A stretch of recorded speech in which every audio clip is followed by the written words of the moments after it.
Odd શહેરમાં શ્રી રામનાથ મહાદેવ મંદિરે શિવરાત્રી. આણંદ જિલ્લાના ઓડ શહેરમાં સુપ્રસિદ્ધ સ્વયંભૂ રામનાથ મહાદેવ મંદિરે મહાશિવરાત્રી મહોત્સવ, પૂજા, આરતી, શોભાયાત્રા, રુદ્રયજ્ઞ, ધ્વજારોહણ, ભજન કીર્તન, ફરાળની પ્રસાદી, ચાર પહોરની પૂજા જેવા ધાર્મિક પ્રસંગોનું આયોજન કરવામાં આવ્યું.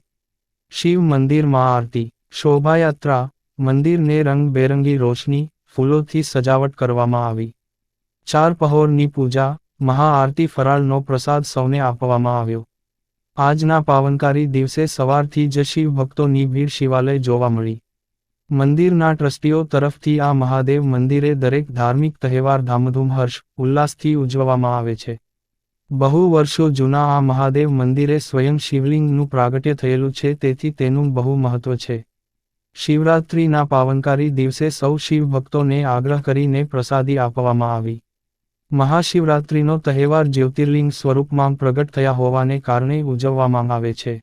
મહાશિવરાત્રિ પર્વને લઈને એવી પણ માન્યતા છે કે આ દિવસે ભગવાન શિવ અને પાર્વતીના લગ્ન થયા હતા. આ માન્યતાના કારણે ઘણા મોટા મંદિરોમાં શિવ વિવાહ સંબંધિત પરંપરાઓનું પાલન કરવામાં આવે છે. શિવજીના ભક્તો આ દિવસે ઉપવાસ રાખી ઓમ નમઃ શિવાયના અખંડ પાઠ કરી શિવલિંગ પર બીલીપત્રો ચઢાવી દૂધ અને પાણીનો અભિષેક કરી શિવ ઉપાસના દ્વારા ભગવાન શંકરના કૃપાપાત્ર બનવા પ્રયત્ન કરે છે. જીવ અને શિવનો યોગ સાધતી મહારાત્રિ એટલે મહાશિવરાત્રિ. જન્મના ગ્રહોના દારિદ્ર્ય યોગ શિવરાત્રિએ શિવપૂજનથી દૂર થાય છે. Reporter Dilipbhai S. Patel, Od, Anand. GPK news.